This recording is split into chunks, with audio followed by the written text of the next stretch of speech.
Hello guys, welcome back to our YouTube channel banking marathon.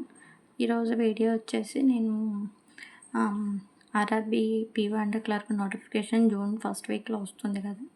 దానికి eligibility criteria ఏంటి, అంటే ఎవరెవరు అప్లై చేయొచ్చు, ఎగ్జామ్ ఫీజు ఎలా ఉంటుంది దాని గురించి డిస్కస్ చేద్దాం అనుకుంటున్నాను. ఇది నేను ఇప్పుడు డిస్ప్లే చేసేది వచ్చేసి లాస్ట్ ఇయర్ నోటిఫికేషన్ పీడిఎఫ్. మీరు స్కిప్ చేయండి లాస్ట్ ఇయర్ది 2025 జూన్లో వస్తుంది నోటిఫికేషన్. బట్ ఏంటంటే ఇప్పుడు ఎలిజిబిలిటీ క్రైటీరియా అనేది మొత్తం సేమ్ ఒకలాగానే ఉంటుంది ప్రతి ఇయర్ కూడా. ముందుగా మీరు ప్రిపేర్ అవ్వడానికి ఎవరెవరు ఎలిజిబుల్ అనే దాని గురించి ఈ వీడియోలో డిస్కస్ చేద్దాం. Okay, let's start. ఇక్కడ మనకి ఏంటంటే ఆర్ఆర్బీలో లాస్ట్ వీడియోలో డిస్కస్ చేసుకున్నట్టే మనకి office assistant and officer scale 1 and scale 2, scale 3 ఇవన్నీ ఉంటాయి. అప్లికేషన్ ఫీజు వచ్చేసి ప్రతి ఇయర్ సేమ్ ఒకలానే ఉంటుంది. ఎస్సీ, ఎస్టీ, పీడబ్ల్యూ వాళ్ళకి వచ్చేసి 175 rupees and other categories like OBC, OC and general వీళ్ళందరికీ కూడా 850 రూపీస్ ఉంటుంది మనకి విత్ జిఎస్టీతో కలిపి. అండ్ ఇవన్నీ కూడా last year vacancy. Okay, documents అంటే ముందే మీరు అన్నీ రెడీ చేసుకొని పెట్టుకోవడానికి చెప్తున్నాను. డాక్యుమెంట్స్ ఏమేమి కావాలంటే passport size photos, signature, left hand thumb impression, hand writing declaration, ఇవన్నీ ఇక్కడ డిస్ప్లేలో చూపించినట్టు ఈ డైమెన్షన్స్లోనే ఉండాలి. పాస్పోర్ట్ సైజ్ ఫోటో వచ్చేసి 20 to 50 kbsలో ఉండాలి. సిగ్నేచర్ వచ్చేసి 10 to 20 kbs and left hand thumb impression 20 to 50 kbs and hand written declaration 50 to 100 kbs ఉండాలి. ఇవన్నీ కూడా ముందే మనం అప్లోడ్ చేసేయాలి ఎగ్జామ్కి, ఎందుకంటే మనకి ఎగ్జామ్ ఆన్లైన్లో కాబట్టి ఇవన్నీ అప్లోడ్ చేయాలి. పాస్పోర్ట్ సైజ్ ఫొటోస్ మనం ఏదైతే అప్లికేషన్లో అప్లోడ్ చేస్తామో అదే ఎగ్జామ్కి కూడా తీసుకొని వెళ్ళాలి. ఓకే, హ్యాండ్ రైటింగ్ డిక్లరేషన్ అనేది వెబ్సైట్లో ఉంటుంది, ఐబీపీఎస్ వెబ్సైట్లో. అది మనకి ఫ్రీ హ్యాండ్తో రాయాలి, అంటే నో కర్సీవ్స్ అవన్నీ లేకుండా. మళ్ళీ నోటిఫికేషన్ వచ్చిన తర్వాత మళ్ళీ ఇంకోసారి డిస్కస్ చేస్తాం. బట్ ఏంటంటే ఒక ఐడియా కోసం ఈ వీడియో చేస్తున్నాను. ఇక్కడ 2024 అనేది మర్చిపోండి, ఐబీపీఎస్ ఆర్ఆర్బీ 2025 ఎలిజిబిలిటీ క్రైటీరియా అనుకోండి. ఓకే, నేషనాలిటీ అండ్ సిటిజన్షిప్ అంటే ఇక్కడ a citizen of Indian or a subject of Nepal or a subject of Bhutan or Indian ఎవరైనా అప్లై చేసుకోవచ్చు, నేపాలీస్, భూటాన్ ఎవరైనా. అండ్ ఏజ్ లిమిట్, ఇక్కడ ఏజ్ లిమిట్ అనేది చాలా ఇంపార్టెంట్. ఆఫీస్ అసిస్టెంట్ అంటే క్లర్క్ ఆర్ మల్టీపర్పస్ అని కూడా అంటాం దాన్ని. ఏజ్ వచ్చేసి between 18 years and 28 years. Clerk maximum age వచ్చేసి 28, మినిమం ఏజ్ వచ్చేసి 18 years. అంటే డిగ్రీ కంప్లీట్ అయి ఉండాలి compulsory. And candidates should have not been born earlier than 1996 and later on 2006 అయితే 18 కంప్లీట్ అవ్వు, 1996 ముందు అయితే 28 years కంప్లీట్ అయిపోతాయి కాబట్టి ఈ ఏజ్ మధ్య మాత్రమే ఉండాలి. అండ్ ఫర్ ఆఫీస్ అసిస్టెంట్ అంటే that means assistant manager above 18 years, below 30 years ఉండాలి. అంటే candidates should not have been born earlier than 3/6/1994 and later then 30/6/2006. అంటే ఈ డేట్స్ ఇలా 18 yearsకి అబోవ్ ఉండాలి, బిలో 30 yearsకి మధ్యలో ఉండాలి స్కేల్ 1కి. స్కేల్ 2కి వచ్చేసి above 21 years, below 32 years. And scale 2 వచ్చేసి మేనేజర్. అండ్ స్కేల్ 3 వచ్చేసి above 21 years, below 40 years senior manager ఇక్కడ.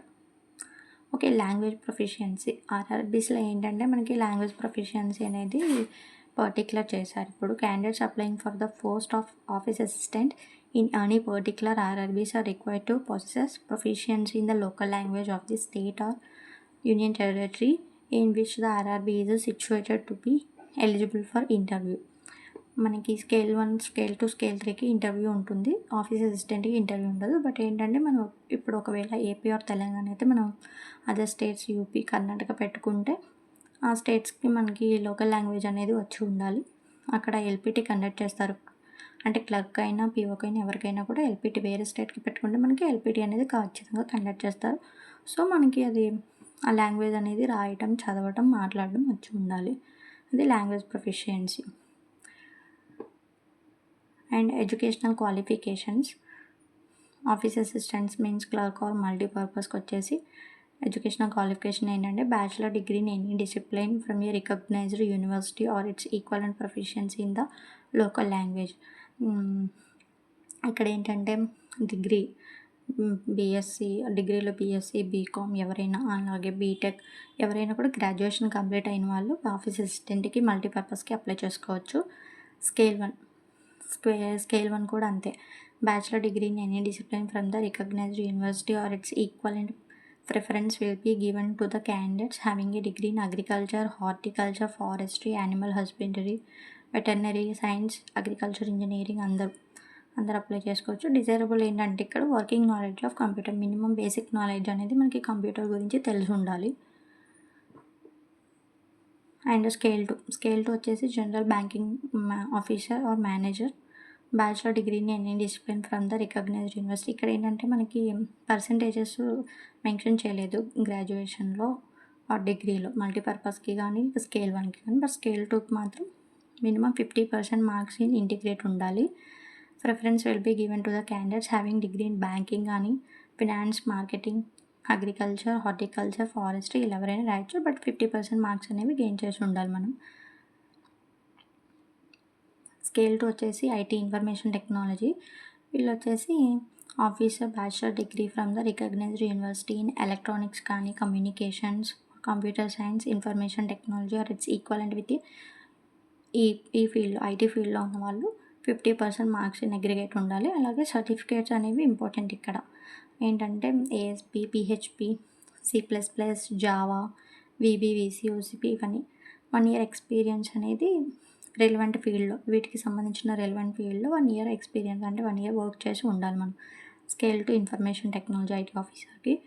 అండ్ స్కేల్ 2లోని charter accountant, law officer, treasury manager, marketing officer, agriculture officer ఇవన్నీ ఉంటాయి. బట్ ఏంటంటే మనం స్కేల్ 1 రాస్తే స్కేల్ 2, స్కేల్ 3 రాయడానికి ఛాన్స్ లేదు. ఏదో ఒకటి స్కేల్ 1 ఆర్ 2 ఆర్ 3 ఏదో మూడిట్లో ఒకటే రాయాలి. బట్ స్కేల్ 1 రాస్తే ఆఫీస్ అసిస్టెంట్ కూడా రాయొచ్చు. అంటే ఈ మూడిట్లో ఒకటి రాసి ఆఫీస్ అసిస్టెంట్ కూడా రాయడానికి ఛాన్స్ ఉంది మనకి. స్కేల్ 3 వచ్చేసి సీనియర్ మేనేజర్ ఉంటుంది. ఇక్కడ కూడా అంతే, ఏదైనా డిసిప్లిన్ నుంచి బ్యాచిలర్ డిగ్రీ చేసి 50% మార్క్స్తో ఇంటిగ్రేటెడ్తో పాస్ అయ్యి ఉండాలి. అలాగే having a degree or diploma in banking, finance or marketing, agriculture వీటన్నిటిలో ఉండాలి. బట్ ఇక్కడ అకౌంటెన్సీ వచ్చేసి ఎక్స్పీరియన్స్ మినిమం 5 years ఎక్స్పీరియన్స్ ఉండాలి. బ్యాంక్లో officer in a bank or financial institution రెండిట్లో ఏదో ఒక దాంట్లో 5 years ఎక్స్పీరియన్స్ అనేది ఉండాలి. ఇదండి.